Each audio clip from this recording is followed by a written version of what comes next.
Okay. Okay, hello, and we're live.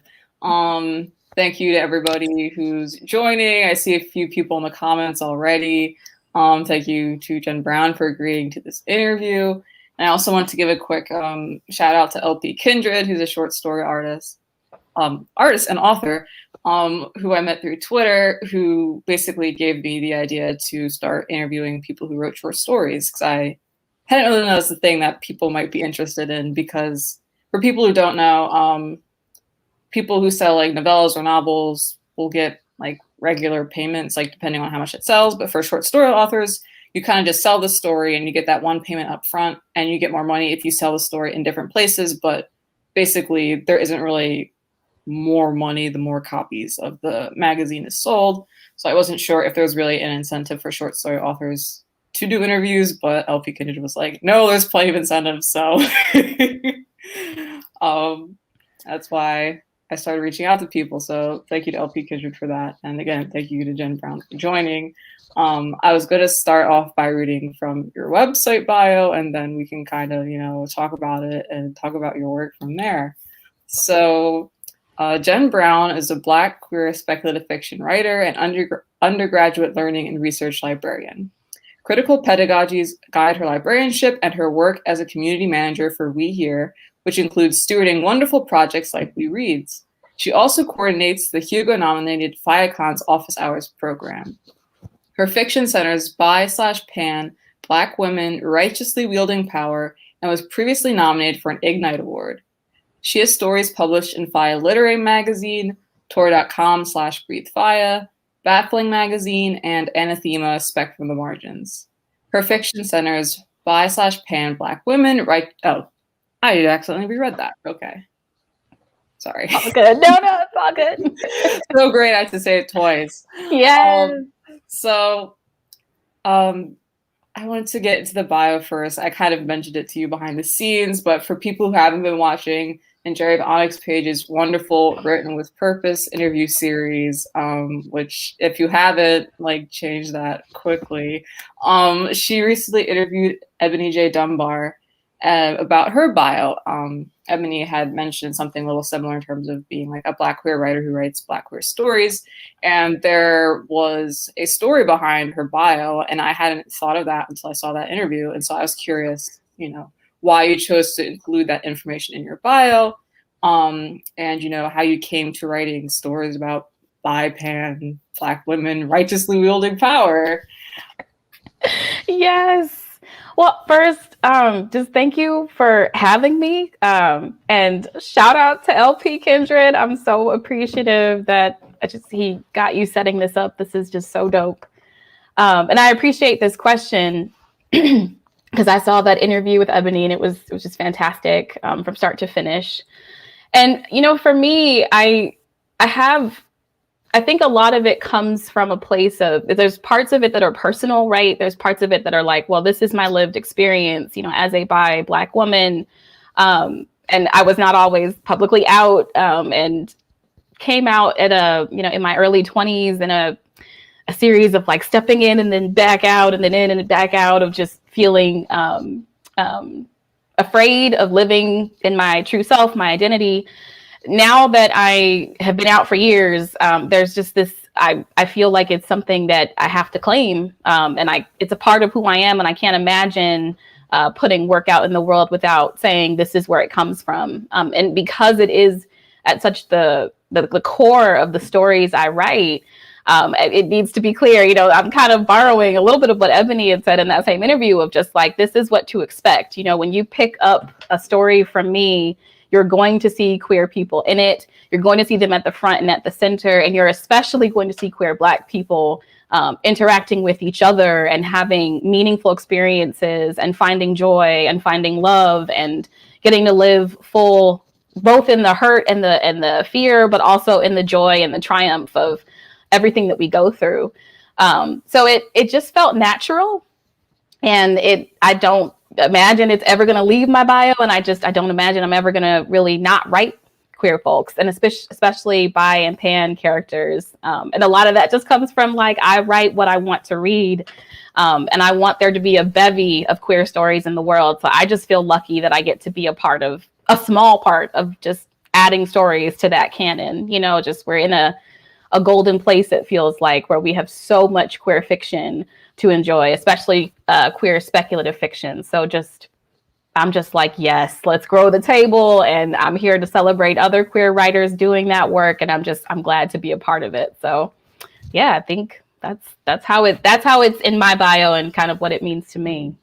Yeah, no, it is definitely a great brand to have. I was like reading through some of your stories. I was like, how would I summarize this? I was like, I don't need to summarize it. It's in the bio. Very succinctly. So in terms of, you know, books and reading, like what got you into books and how has your relationship with reading changed over time? You know, went from being a reader to being a writer and a librarian. Could you walk us through that journey? Yes. You know, I feel like so much of my relationship with books and with reading and stories has been characterized by just wanting to escape and kind of fall into these other worlds, these other places, to find like joy in a character's journey, to go on the journey with them as like a side, a side reader, just an observer rather.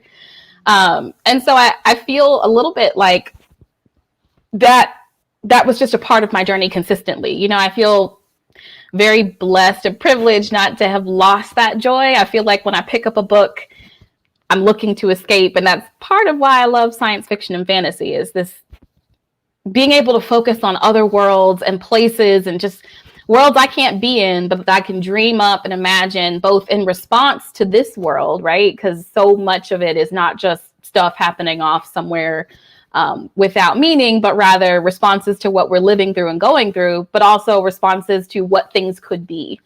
So I have early memories too of how it connected and threaded into the work I do now as a librarian and just being in the field as a librarian. Like I remember the first library card I got, you know, I was like 12 years old, and I remember my mom taking me to our local branch, which was like, I don't know, maybe 10 or 15 minutes away by car. And like the librarian handed me this sheet to like fill out. And it was not like anyone in my, you know, an adult filling it out. It was me. Like I was getting this card that unlocked all of this material, but I was just like, I could take this home. This is like, I don't have to pay for it. Like, this is just a part of being like, wow. And that joy stayed with me. You know, I still have like the memories of like putting on a backpack in the summer when I was out of school and like walking down to this little satellite library that was like truly no bigger than a room. I think they maybe had 5 rows of books, and it wasn't even like they had a big science fiction and fantasy section, which of course was what I was looking for.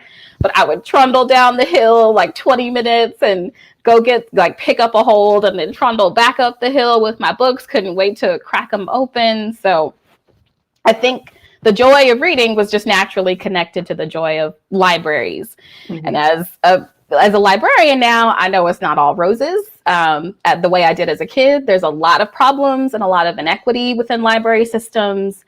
And I think a lot of like just casual users of libraries don't always think of that. They think of libraries as like these perfect, like equitable places where anyone can go in and get a book. And it's like, but the same racisms, the same, just the same things exist in a library that do in society. So you can be walking in and profiled, you can be walking in and, you know, accosted by security. Unfortunately, these things happen.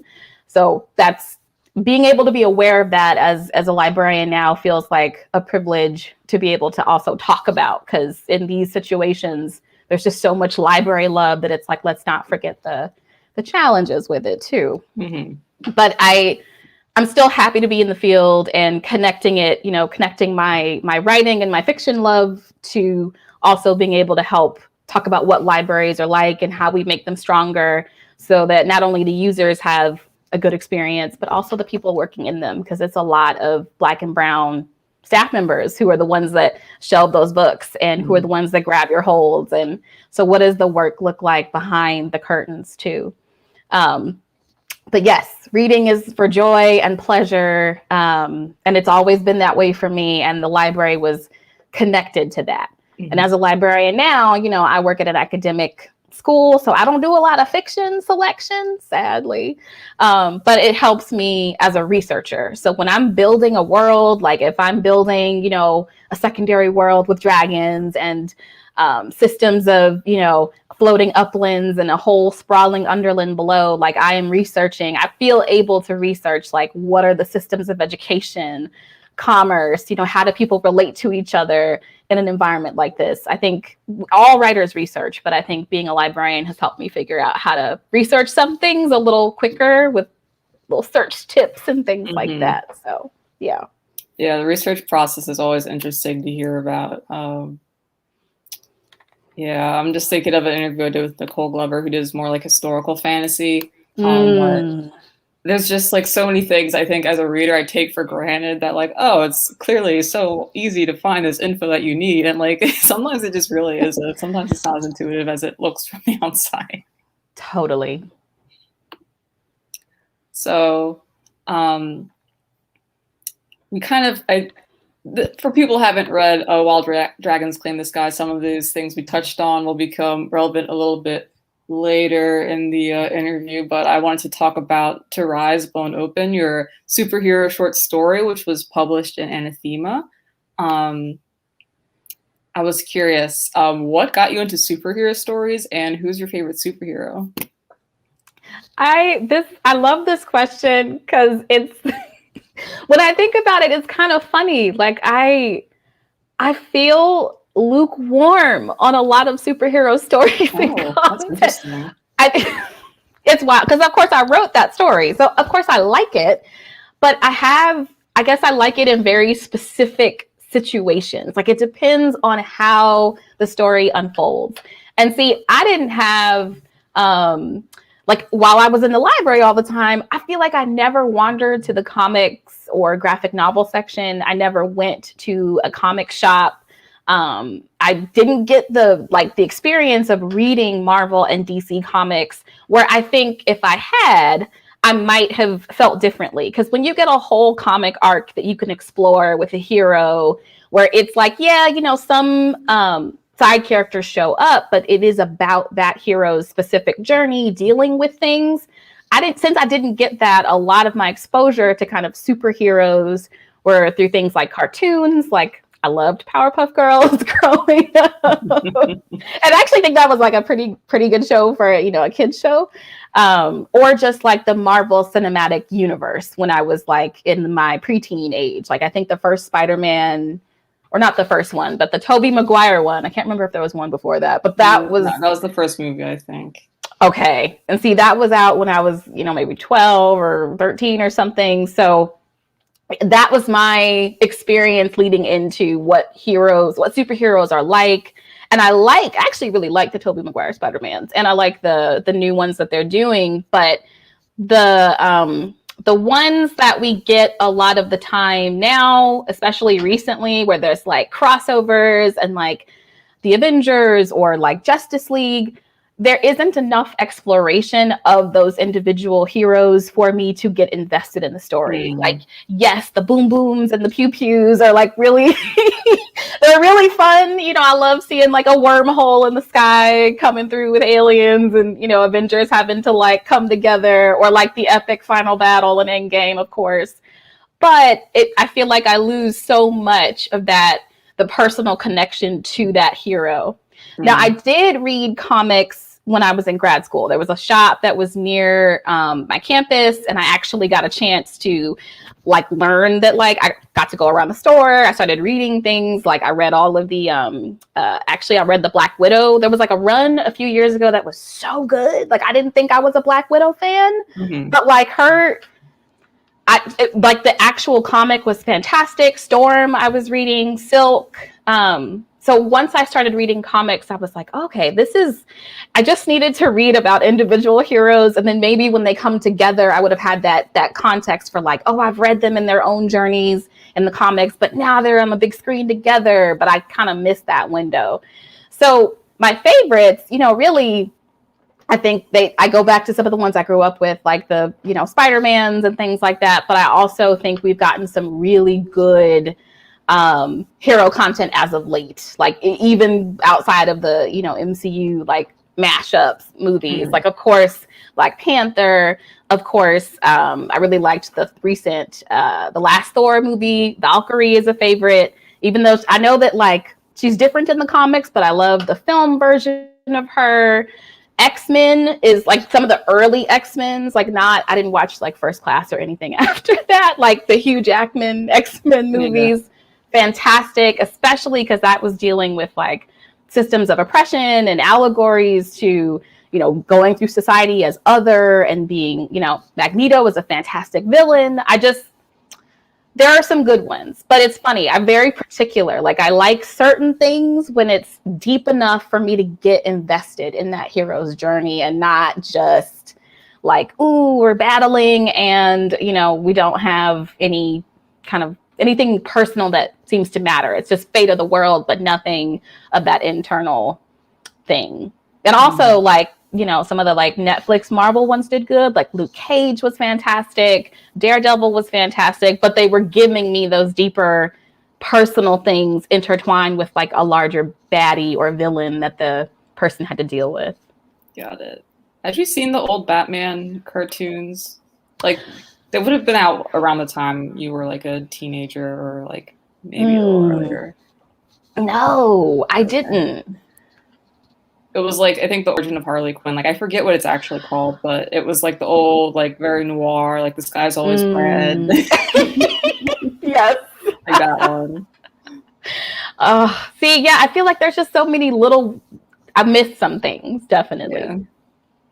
Yeah. So I think To Rise Blown Open also stood out to me as a superhero story, and that the superhero isn't like really active at the time. She's kind of been retired when the story starts, and it's told from the perspective of her like talking to her mentor, who is kind of part of the reason why she's decided to retire. And I'm curious why you chose to like write it from that perspective, and were there any craft challenges that came with that? Yes. But yeah, I was actually kind of nervous that the story wouldn't sell. But so for starters, I wanted to focus on exploring, especially because I was writing a Black queer hero. I wanted to understand, what happens when the hero's sort of doing fine, and then there's the fate of the world hanging in the balance, but they're okay. It's just, can they stop this, imminent event that's like coming to their city or whatever. I wanted to explore what happens when the hero has gone through something, has gone through trauma, has been changed irrevocably by surviving something, which doesn't mean that they can't function, but like they're not the same person they once were. I was really thinking about especially how Black folks just in our world have to carry a lot of that sort of the Black excellence, the Black girl magic tag. Like, what happens when you don't feel like magic, though? What happens when you're drained and you're not really taking time to process what you've been through because you're trying to save everybody else, and the world maybe makes you feel like it's your job to save everybody else. So I knew I didn't want a hero who's actively just fine and didn't have anything going on. I wanted that internal journey to be the thing that we focused on. Because for folks who've read the story, there is like a big world event going on. Like the sky opens up, there's like stuff happening in the background, but I tried to make it not as important as the things that Kendra, her code name is Mindstress, that she is going through internally, both as a changed hero and as, like you were saying, as she deals with her mentor. And there's this, oh God, this is cheesy, but I really like this. I like Fleet Foxes. They're a little indie band, or not, they're kind of big, but not indie. But they have this line in a song about being like older than their parents when they did a certain thing. And I've always been drawn to this idea of like, as you grow, as you change, you reach points and places in your life where the people you love, whether that's guardians, parents, found family, friends, where they cannot help you. They have not been through that thing that you are now going through. And you kind of have to figure it. It's like that moment where you have to figure it out on your own. So because of that, the craft challenge felt like, how can I make this story feel powerful and both intimate, like this hero is going through it and talking to her mentor at the same time. So the story does this. To me, it felt weird. Maybe it's not at all weird, but it does this thing where it's first person. Kendra refers to herself as I, me, but she is also talking to you, but it is actually the mentor in the story. So the reader is not really supposed to be in Dawn Obsidian, that's the mentor. They're not supposed to be in Dawn's shoes, but I wanted it to feel immediate and intimate as like I am directly speaking to this person who I desperately wish could help me, but cannot. And I don't know how to direct my anger. I don't know how to direct my rage. I don't know how to direct anything that I'm feeling.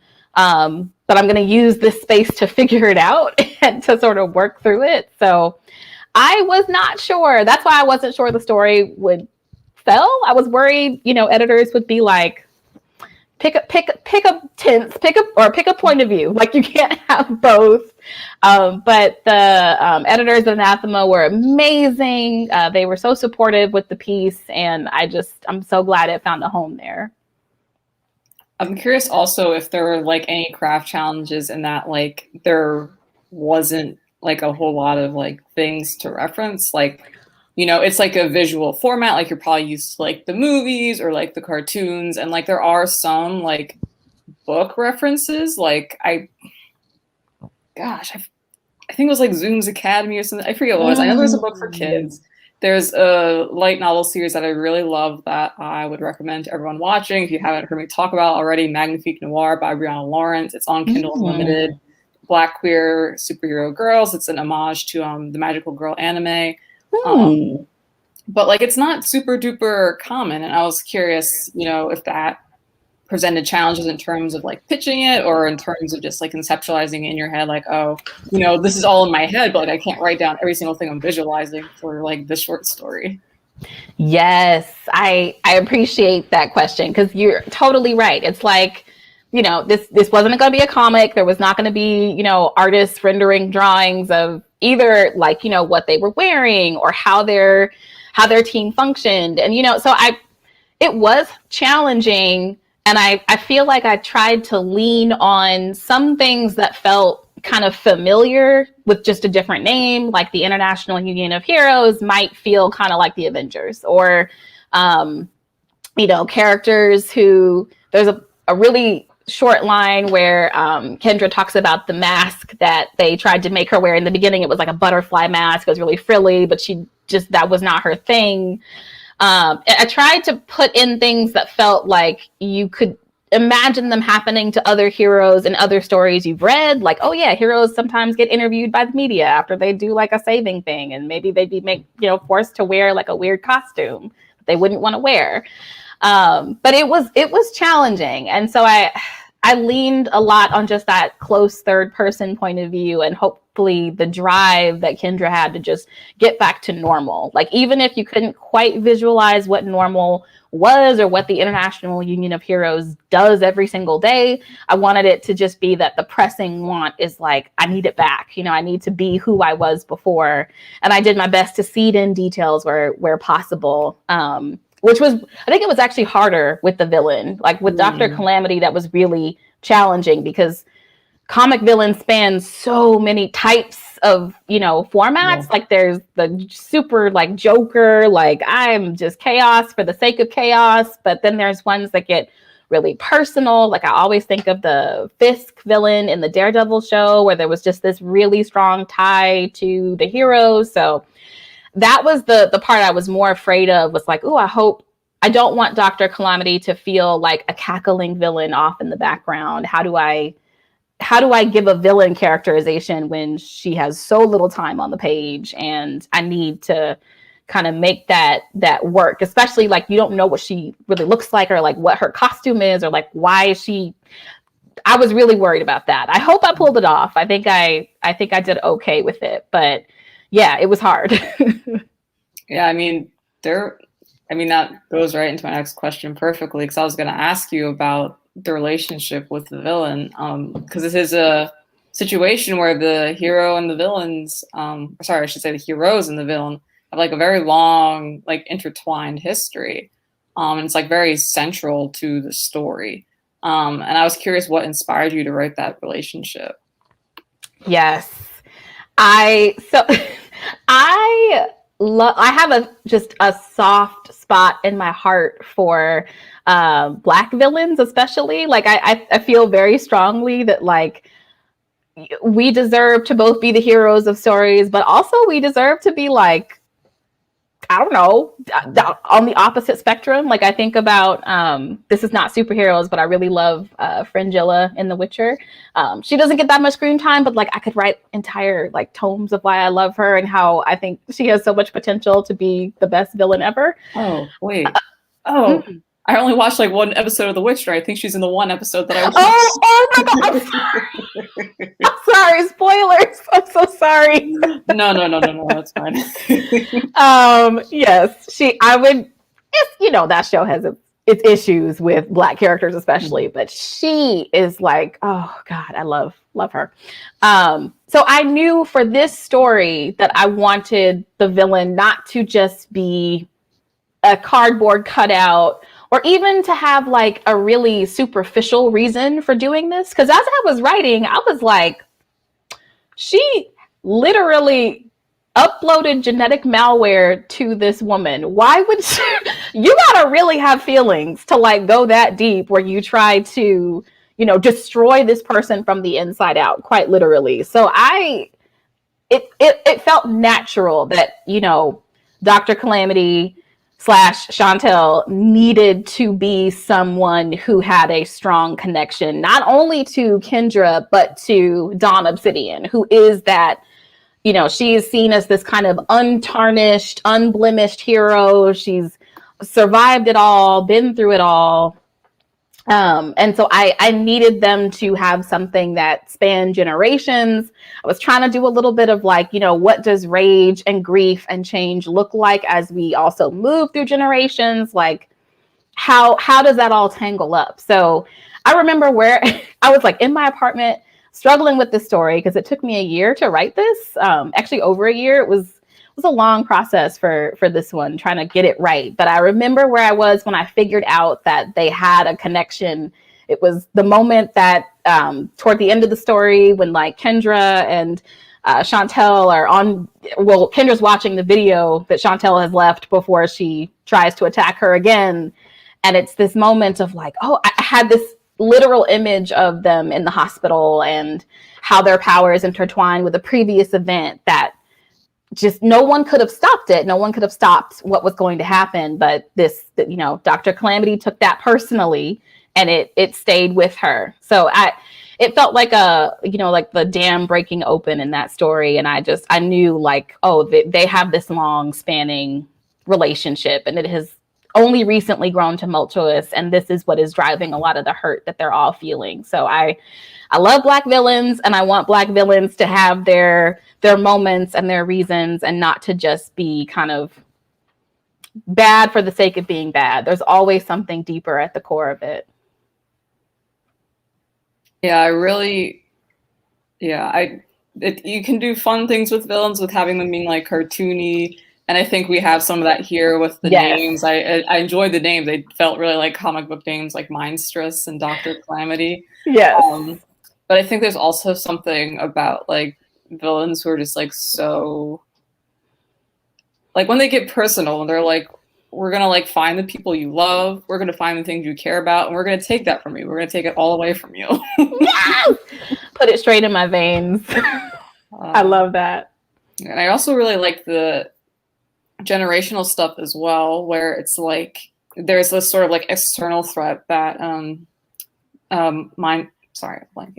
that the main character has to deal with, and there's also sort of like this internal like friction between her and the person who's kind of like started her out as a hero and who she really looks up to, but is kind of like holding her back in some ways. Yep. Yeah, it's interesting. Again, another quick plug for Magnafique Noir if you want to see intergenerational stuff.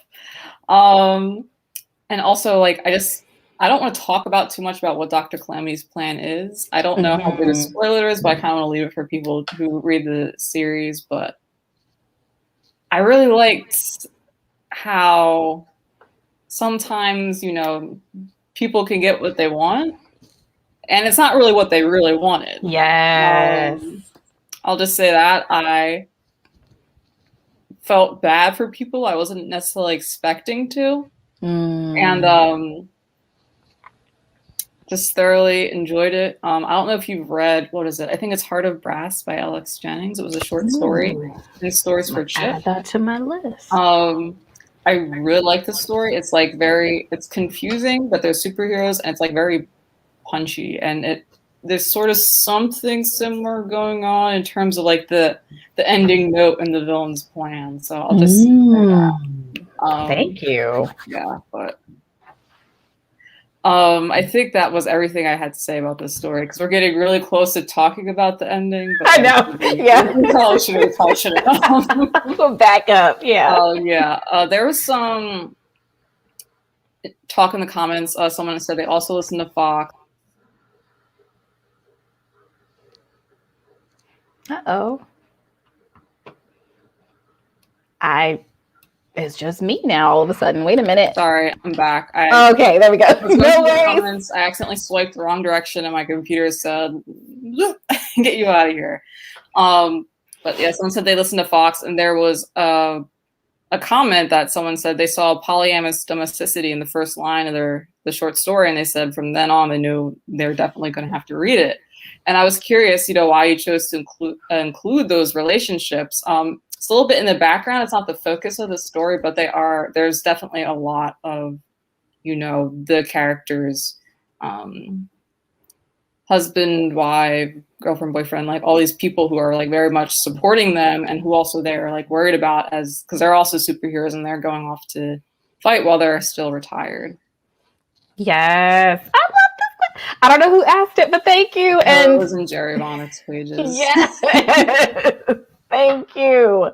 Look, the one thing I knew going into this story, that everything else I was trying to figure out and piece it together, but I was like, oh no, in my mind, you cannot have superheroes that are not all tangled together and they're the only ones who get each other. They are sometimes the only ones who can admit their identities to one another. They are the only ones who understand what it may feel like to survive something traumatic or experience it together.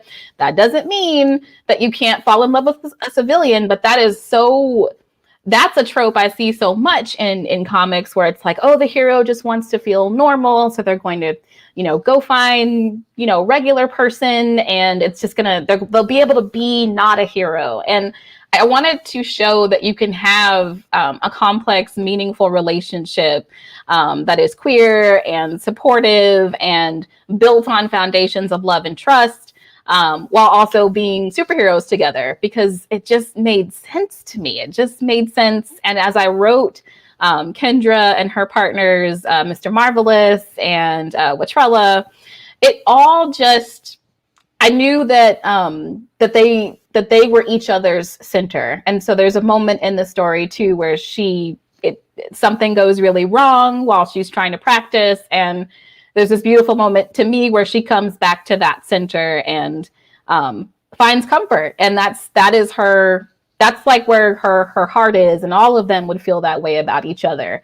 I just don't buy that you can have so many, and I'm looking at these Marvel movies especially. I can't speak to all of the superhero canons, but just I do not buy that you would not have heroes in complex relationships with each other, not just in a single pair, but in a polyamorous, supportive relationship. Even if it's not equally polyamorous, if they're seeing other partners, but they're all aware that they're in a relationship, like, I just don't buy it. It's not, I feel like heroes would be hella queer, and we should see that more regularly in media. So I was like, I'll do it. I mean, it's my story. I get to write it. I'll do it. This is what I feel. So yeah. I was laughing earlier because I was thinking of the Tobey Maguire Spider-Man movies and how badly the whole, I'm going to be with my normal girlfriend. Yes! Normal, how how badly I was going from. Yes. Yeah, no, I really enjoyed the relationships. I think that you did capture that there's this stuff that's going on in the background. And it's just like, I don't know. We were kind of talking a little bit before the interview about like big events that kind of happen in the background and take up so much of your life. But it felt like very true to life in that there's like this big disaster going on in the background for the whole story. But it feels very grounded in the day-to-day and like people's connections to each other. And that's what like that's the heart of the story. That's the engine of the story. That's what keeps you reading. You want to find out, why is Dr. Calamity doing everything? How is everyone connected? Why does the mentor have this relationship with the main character? Yes. So I think you captured what you wanted to do with this story. Thank you. I also wanted to talk, circling back to the dragon story that we kind of like briefly mentioned earlier, but to talk about While Dragons Claim the Sky, which is a story about a coif mage and who teams up with a huntress, and they're both going to the capital Recruver to prove their mettle in their respective trades. And I was wondering, because it's both characters, I think, got a lot of time spent on their goals and their motivations. And I was wondering if there was one character who you preferred to write over the other. Yes. And it's funny because there's like between Omani, who is the hair mage, and Myra, who is the like berserker knightess, I have to pick. It's hard. Like, I love them both. But I really loved writing Myra. I think because I loved her forwardness. I loved her hunger. Like, she is one of the sort of catalysts that gets Omani to sort of break out of her fear and to also try to seize her dreams. So I enjoyed writing her as this, not opposite, because they're not really opposites. They have a lot in common, but just bold and brazen and like unafraid, even if she's like gonna get, even if she's gonna lose a match, even if she's going to fail, like Myra would rather do it and fail like spectacularly than not do it at all. And Omani has this hesitation. She has this, she likes to be calculated. Like, she likes to sort of think a plan through and like have her steps kind of figured out before she takes a move. And Myra's like, bump that. I'm like, let me get my stuff. I'm ready to go. And so I just really liked writing that, that kind of drive. And it felt like a natural thing to push Omani out of her kind of comfort zone. And also, like, Omani is driving and striving to be in this academic environment that is very, we can get into it a little bit later, but it's very like, the expectations put on her are very much like, you must be, you must be a certain way. You must conform to a certain thing. And there's this freedom with with writing her, because she's like, I'm gonna fight how I want to fight. And I get to dictate, like, she does a series of matches when they get to this capital. She's like, I get to dictate the tempo of these fights, and I'll take a punch when I need to. And I will, swing out and do a move when I feel like it. So there was this freedom of like, she really is so far from even my day to day, because obviously I work in academia. So writing parts of Omani's stuff felt like, woo, this is too real. Like, I know this feeling too well. I was like thinking about our conversation, like thinking about her encounters, what she's like applying for that university. I have some questions. And I got some answers. Yes, I was like, okay. So that is why, like, writing Myra felt joyful. And I will also say, like, I'm slightly cheating here, but if I had to choose a second favorite, she's not my favorite because she's good, but I feel like Professor Carolyn Ames she is the kind of like, just like the kind of insidious, racist, classist person who I felt needed to be in the story, because so many times when people think of racism, when they think of like prejudice and especially characters of color being mistreated, they think of slurs, they think of obvious things, hate crimes, and that is a part of it. But there's this subtle racism with Carolyn, just the way everything, the way she moves, the way she speaks, the moment that I know you have questions about. I wanted to make it clear, especially in academia where, no one's going to call you a slur to your face, but they will find ways to make you feel lesser than in this academy and behind these ivy coated walls. Like your knowledge is not the same or is not as valued as theirs. And so writing Carolyn was like in some ways cathartic because like I know that woman. I've known that woman in different places, in my own career. Like she exists, and she is. It's a psychological kind of gaslighting racism that makes you even go like, is it me? Did I like that was racist? Like that was wrong, right? Like it just makes you question. It's unhealthy and really crappy to live and work through. So. Yeah, it was definitely a moment when they get there and she has her bubble kind of burst when she realizes that this wasn't really what she thought it was going to be, like, at all. Right. Yeah, I'm sorry if I'm kind of vague with the names. I'm like very bad at remembering characters. No worries. So, I mean, how did that, I guess, contrast then? Because Professor Carolyn Ames is a very different villain from, Dr. Clamp. And they both got their degrees.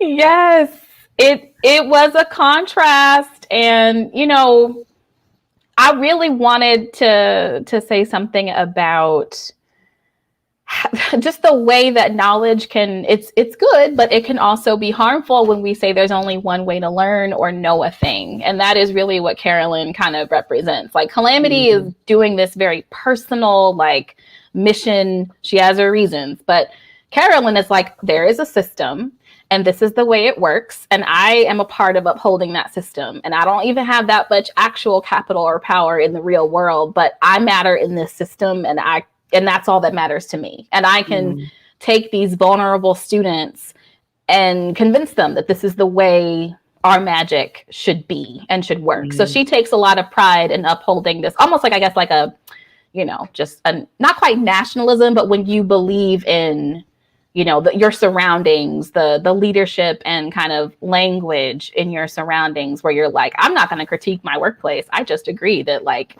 this is how we should do it. That is Carolyn's thing. So I would say she's more of a system-oriented, evil, like, I am happy to uphold this. And Dr. Calamity was more of this, like, I got to do this thing. And I don't care who I hurt to do it. I got to do it. But it's for me, not a system. That's interesting. So we've kind of like hinted at the magic system. Would you like to talk about it more? Like what inspired it? I haven't, I'll preface it with this story is first published in the hair issue of FIYAH Literary Magazine. And so the theme was it had to have something to do with hair. And so the tie-in was that the main character is a hair magician, a hair mage. Like she does like luck spells by braiding people's hair in certain ways. And there's like more hair manipulation goes on. Like you wouldn't think that it could get as bad as it does. Like I was like, I couldn't think that you would do all these things with hair, but like, of course, I guess if this is like your weapon of choice, of course someone's going to find something terrible to do with it. And I was curious, what inspired like all the different facets of the magic system, and how did you decide like the rules? Yes. So because I knew, at least from a character perspective, that I was going to have one of my main characters driving to get into like an academic place where magic is studied, I knew that I wanted a system that had room to both be a softer kind of magic and also a more rigid, like there's like rules and it's like ruthless kind of magic, but all within the same magical system. So when I thought of hair, I thought, well, Omani's going to be a self-taught mage who decides, this is how I do it. I pioneered this. I made it. It's something she like grew within her community. She's practiced on neighbors and family friends, and her form of magic, like you said, braiding luck and wishes into people's hair, it's not guaranteed. Like, just because, you know, you wish for fame does not mean that she can do that for you. It means she can, you know, rearrange some things in the universe to try to make it so that you have some success. But like, a lot of it depends on the individual and what they do after they get out of her chair or, you know, out of her parlor. And the thing that she's going for with this sort of department of, so there's this College of Allied Mages, and they have a lot of departments, but one of them is coif magery. So not even like hair magic, just coif magery. This department is all about kind of, because it costs a lot of money to go to schools. And it's like, well, what do we need to do? You know, we're going to charge people a crap ton to go here. So they need jobs that are going to pay really well, right? Like, with outcomes. So this idea that like, well, here, we don't just braid wishes, you know, we manipulate the hair on people's bodies. We can break bones if we pull hard enough. We can control, you know, you can like literally act like someone is a puppet on strings if you can control their hair. You could get information out of them. You could be an assassin, you could be a politician, they're selling this idea that like it's the ruthless form of hair magic that's going to make you money. And so while Omani gets into the school with like there's literally in the line in her acceptance letter, it's the provincial, like, oh, the little, you know, oh, it's cute that you do wish magic, but like when you get here, be ready to switch over to what we do. And she goes through that. And when she visits campus, has a rude awakening. But I wanted a magic system that had room for that, like a community formed, a personal, like, I do this and I do it for the good of other people too. Like, you know, Omani tells like jokes with Myra early on. Like, I don't, or Myra, I think she says something like, well, what if I wished for like, I don't know, someone to die? Like, what are your rules? And, you know, Omani has a moral compass. She's like, yeah, I wouldn't do that. Like, I'm not using my magic for harm. But the college is like, yeah, if you need to like, you know, break a bone to get some information for, you know, the government, like, do it. Like, that's what we're going to teach you to do. So having that room, those extremes were important. And then I also knew, in terms of the physical experience of that magic system, that I wanted there to be both, like, there's always a cost, right? Like, in every story, magic has to cost something.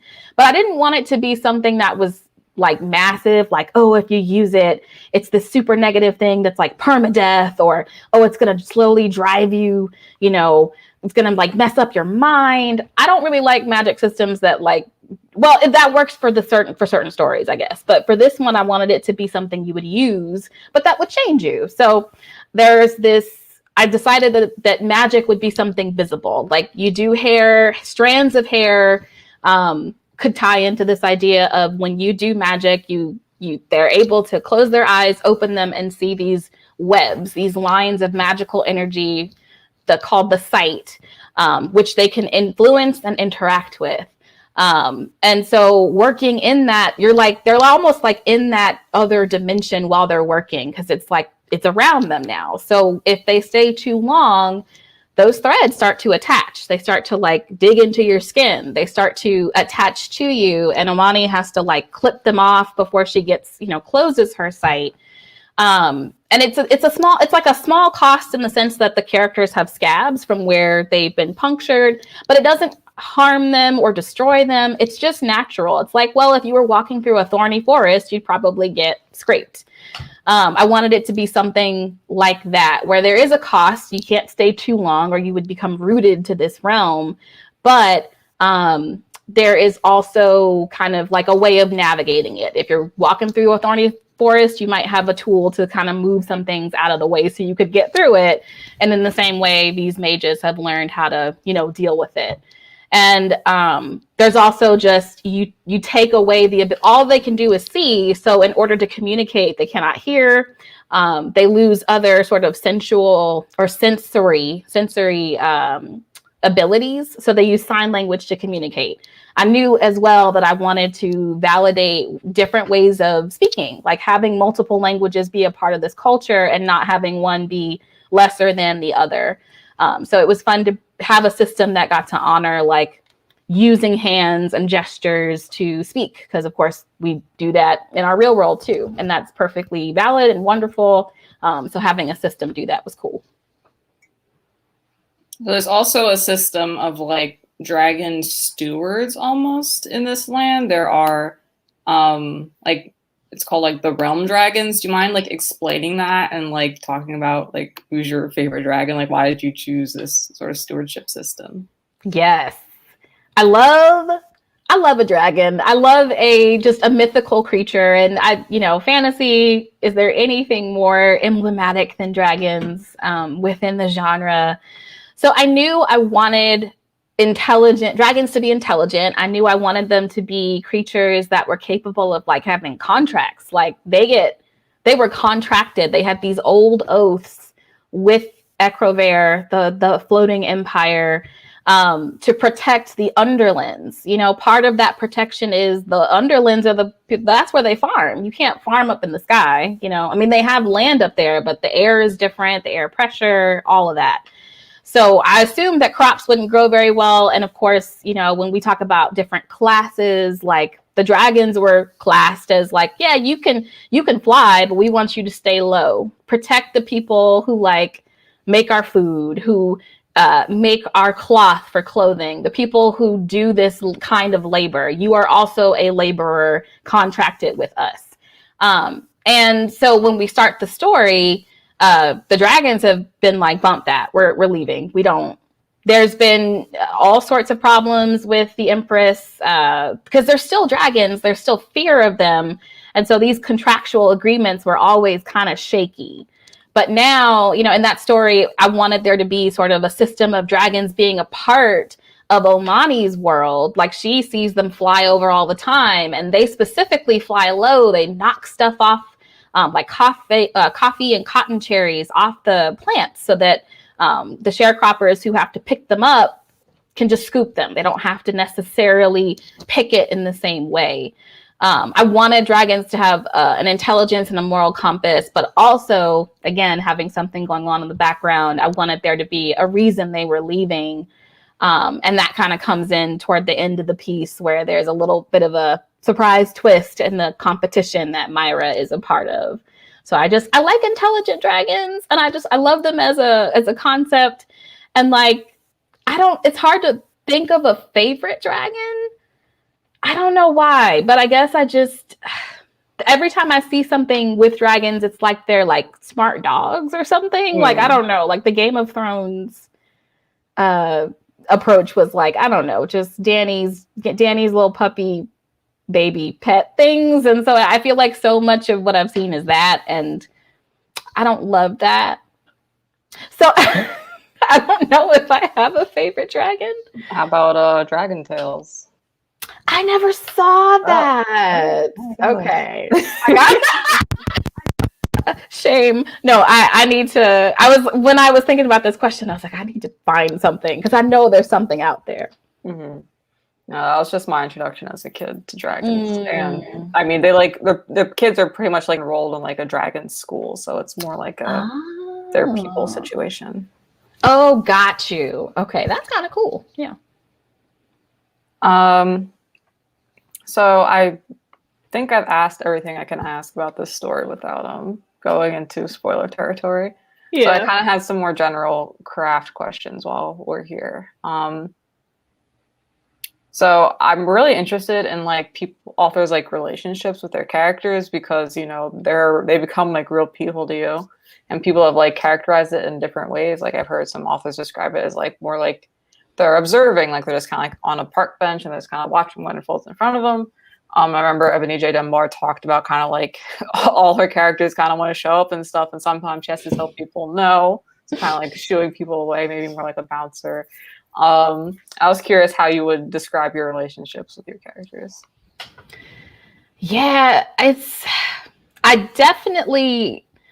feel kind of more like an observer, I guess. Like they don't appear fully formed. A lot of the time they feel almost like stick figures in my head until I get through a couple more drafts. Like in the beginning, I feel like they get boiled down to their most specific wants or like the one thing driving them, but then they feel kind of flat and I have to sort of build them up over a couple of versions and sort of think about, especially as depending on how long the story is, who they are. Sometimes if it's just a short story like Flash, that's fine. But I feel like my characters, yeah, they have to be built up, and I don't get a lot of like them trying to like push in and like do things that I don't want them to do. I think because they start out kind of simple and then I layer in complexity, they tend to stay pretty consistent. Just they don't try to like I've never had like a character do something or think like, ooh, that was, how did I get on this direction with this person? And I'm a heavy outliner. I think part of that is why, because I have to, if I don't have an outline, I will drive off the cliff of this story. I will just like full gas on the pedal. Like there's no, it's going to be a bad time, and the revision will be a bad time. So I tend to try to be, there's something that Catherine Valente said in a workshop I took with her one time that just like stayed with me. It was like, give your characters a few simple things, like something to love, something to fear, something to obsess over, and something to hide. So like, I think those are the four kind of elements I start with, and then I layer it and they kind of get fuller as the story comes together. But I also have character soup. Maybe that's my problem. I get a lot, especially in longer stuff. Sometimes I have too many people and I don't realize it till I've started writing, and I'm like, oh, that person never came back. They were there for like 2 lines and then I forgot that they were in the story. Or I need to condense and maybe combine 2 characters that are like really similar. So I have to watch that. I guess that is the problem. I kind of have these full casts in my head sometimes, and then I write and I'm like, you need to cut that a little bit, condense, combine. So yeah. So what would you say are like your favorite and like least favorite parts of writing? And also like what's like the most difficult edit you've had to make? Oh man. My favorite parts are probably like I love the shiny new idea phase. Like in my head, the story is perfect. It's like I know exactly how I get the vibe. It's all vibe and like no actual words. And so that's when it's the best. It's like in my head, it's this full, rich, layered thing. And then of course, then I have to start writing and I'm like, oh, this is nothing like I was thinking in my head. I think I'm into like once I've gotten through that draft and I have all the messy 0 draft words down, I actually really like tearing my own stuff up. I usually will go through and do my own kind of full dev edit, and I try to read like somebody who would just pick this up and be like instantly like, I'm ready to put this down. Why am I picking this up? I try to ask myself a lot of questions and like make notes where I can, like, if I'm confused, it's definitely going to be confusing to a regular reader. So I don't know why I like that, but I do. I like going through and being like, this is a mess, this is a mess, this is a mess. But here are things I could do. Because I feel like when I do that, I start to see the possibilities of how it could get stronger.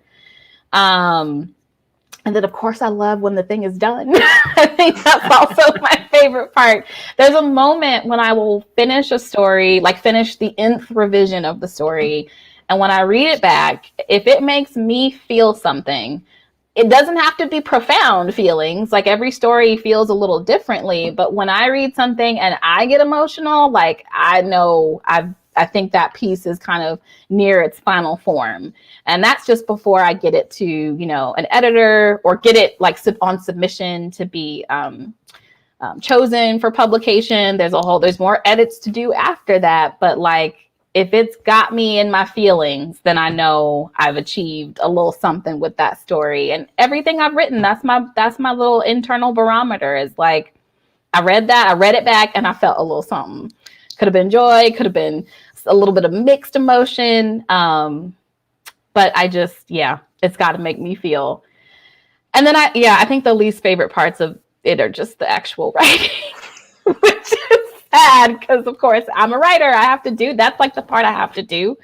My process keeps changing too. I used to be someone who would like put together a playlist and it would like drive me. I'd fall into like these drafting, like frenzies where I'm like, oh, the music is good and I'm flowing. And now like music, I don't know why it doesn't work for me anymore. I'm writing in silence, but that's also hard because I'm like, every line can sometimes feel like a grind.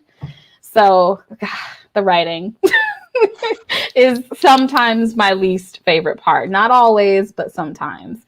And the most difficult story by far so far has been To Rise Blown Open. That's the one where it was like what was it? It was like a 2,000 word story at one point, and then sent it out, got a couple rejections. Then I was reworking it and trying to figure out how to lengthen it out. Had a couple of folks read it and give me feedback, but it took me 7 rewrites to get that story where it was, which is not, maybe for some folks, not like a lot, but because I outline so heavily, I usually get to something a little quicker sometimes. So it was like, that one was biting me, but yeah. That's interesting. So I know you've written a couple different, is the echo on your end, or can you hear it? Oh no, I don't hear an echo. Okay, cool. So then there's nothing to worry about. Okay. So you've written stuff of a couple different lengths. So I know you've done 2 pieces of flash fiction. I have it open. Conjurer's Rights, which was for the Breathe FIYAH collaboration, and then Bandit Reaper Yours, which was in Baffling Magazine. And then To Rise Blown Open was a short story, which is like maybe like about twice the length of flash fiction, maybe like 4 or 5 times, I guess, depending on the word limit. And then While Dragons Claim the Sky is a novelette, which was like far longer than a short story. Do you have like a preferred format? Like, is it easier for you to add the words, or is it easier for you to like keep to the word count? I think and it's like, of course, the first thing I sold, I think, is kind of, it just tells that story. Like, I love longer. I love having more room to kind of build a world and, work with the characters. So I liked some of the flash pieces I wrote, but they were the hardest. Like, I think the shorter it gets, the harder it gets to write something that has the gut punch that you want, or maybe not a gut punch. Sometimes I want stories to really hit, and there's just fewer words to do it. And sometimes it feels like that can be helpful, because it's like, well, if there's only 1,000 words, there's only so much I can write. But it also means that if it doesn't quite hit, it's like, instantly, and it's just hard. So I'm a fan of longer things. I like a novelette and up, but I think sometimes certain stories have to fit in certain lengths. So I don't try to make things long just for the fun of it either. Okay. Do you have any upcoming projects you can tell us about? Any like publications we should keep an eye on? So I think this is going to happen this fall, but To Rise Blown Open will be translated into Spanish, which will be really cool, for Matreon, which is a Patreon magazine of, I think, Cronata. It's a publication out of Spain, so I'm excited. That I'll post links on my Twitter when that's out. But beyond that, now I'm like in this back in the drafting stage. I have a couple projects I'm trying to work on, and a novel that I'm trying to wrangle into something. This is the rewrite. So I finished the draft 0 earlier this year, and now I'm like digging in and rewriting it to get it stronger.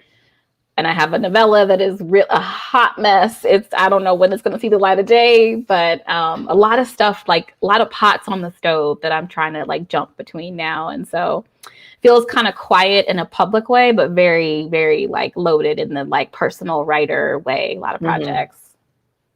I guess that's how it is for most writers. It's always like the shh, you can't tell anyone. Yeah.